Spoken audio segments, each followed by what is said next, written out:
Greetings, Guardians. My name is Byfear. Since the death of his ghost Sagira at the hands of Zivor Wrath's High Celebrant, Osiris has been forced to stay away from the front lines of most conflicts. His position as one of the ghostless has left him vulnerable, and it isn't completely clear if he's ever gotten over the death of his ghost. She was an excellent sort of foil to him, more akin to Saint than the guardian she raised.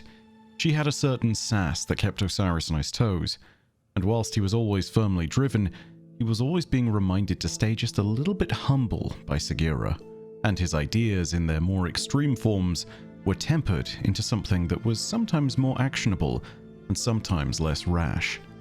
Any viewers who know Arabic will need to check me on whether or not this next bit is correct, but I believe Sagira also means little one, though I imagine there is a more literal translation that one can give me that captures the essence of it a little better.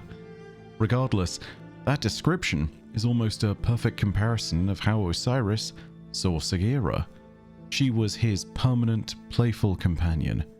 Now though, with some new lore, we see Osiris communicating for the first time with a new ghost whilst learning techniques of darkness. Bungie is sometimes coy with what things like this mean, but not necessarily in this instance. It seems like Osiris might have a new ghost companion. The questions that opens up are equal parts fascinating and uncharted. So, really quickly, the ghost in question with all this lore is called Peach. You'll have met her in the process of the Lost Ghost missions in the Final Shape post-campaign. Micah has this to say about Peach in the mission from Lost Ghosts that is specifically devoted to her. So, what I'd like you to do is follow up on some leads I have and go find these friends and bring them back here to join the fight. And I have just the ghost for you to start with. Her name is Peach, and she's a delight. My last telemetry for her was out in Old Russia's Cosmodrome. Start your investigation there. Good luck, Guardian. See you on the return. I checked in with Shahan, and he said that Peach came through asking some odd questions. She was looking for directions to the old hive nest that the wizard Navoda took over after Omnigul died. It's been quiet for a long time, though. I think we can follow it to where she is. Good work, Guardian. Bring her back safe and sound. So Peach was investigating the Hive on Earth, but beyond that there's actually a ton of moments where she's brought up in the lore. She's brought up alongside another ghost, which you also find within the Lost Ghosts missions, called Balthazar, and they're actually brought up quite a long time ago, all the way back in Forsaken. So when you actually sit there and think about how old this character is, they've been around in the lore for about 7 years now. That's pretty incredible. All things considered, that's not the only place. She was also brought up in a conversation between herself and the ghosts of Ikora, Crow, and Zavala, Ophiuchus, Glint, and Taj. They were all remembering Briar, the deceased ghost of Eris Morn, and were remembering her fondly. That being said, Peach has still been a relatively unexplored character up until this moment in time. The moment where we get to see her and Osiris interact can be found in the Afterlight fusion rifle, though. And that reads as follows. Best part of having been inside the Traveler? I've got an argument to win. Daylight falls into Osiris's workshop from the high windows.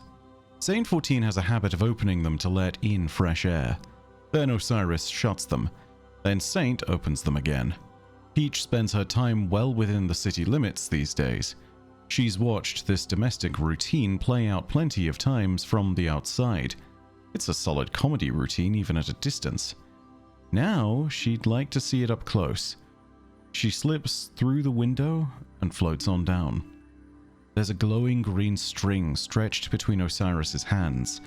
A little row of delicate blue icicles is slowly forming along it, like Ikora Ray's dawning decorations on a miniature scale.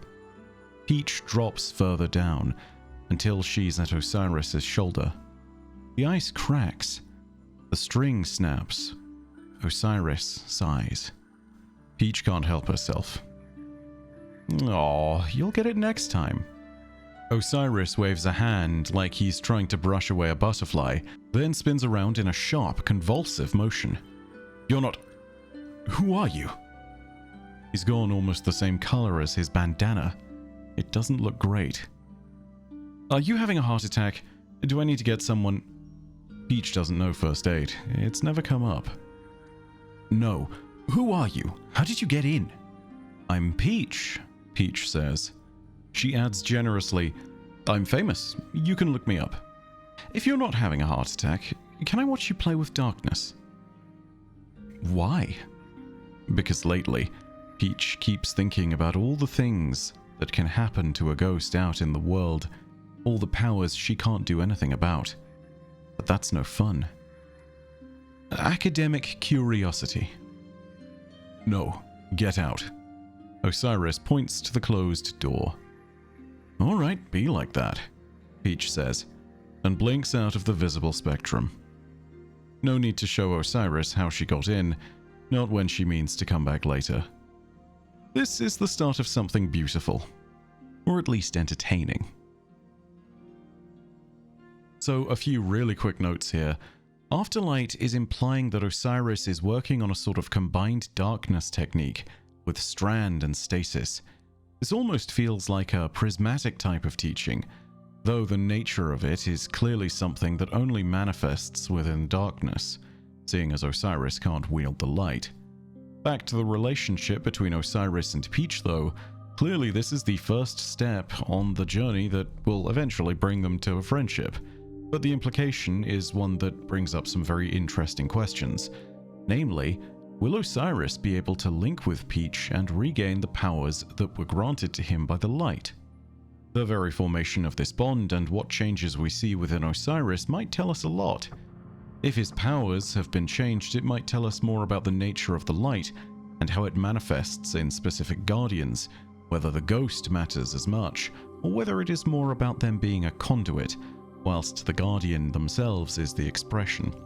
This is all the more pertinent because of Osiris's reflections, an, as best we know, unique manifestation of his light alone, where he could split himself into a multitude of different copies and effectively be everywhere all at once. There was only one true Osiris, but every copy was practically identical. They all understood that they were copies, but worked cooperatively with the main individual Osiris. They could fight. They could be in other places. They could see. This was a key part of Osiris's input at the Battle of the Six Fronts, where he was able to help defend multiple fronts at the same time. All that being said though, this is not the only thing that would potentially be gained.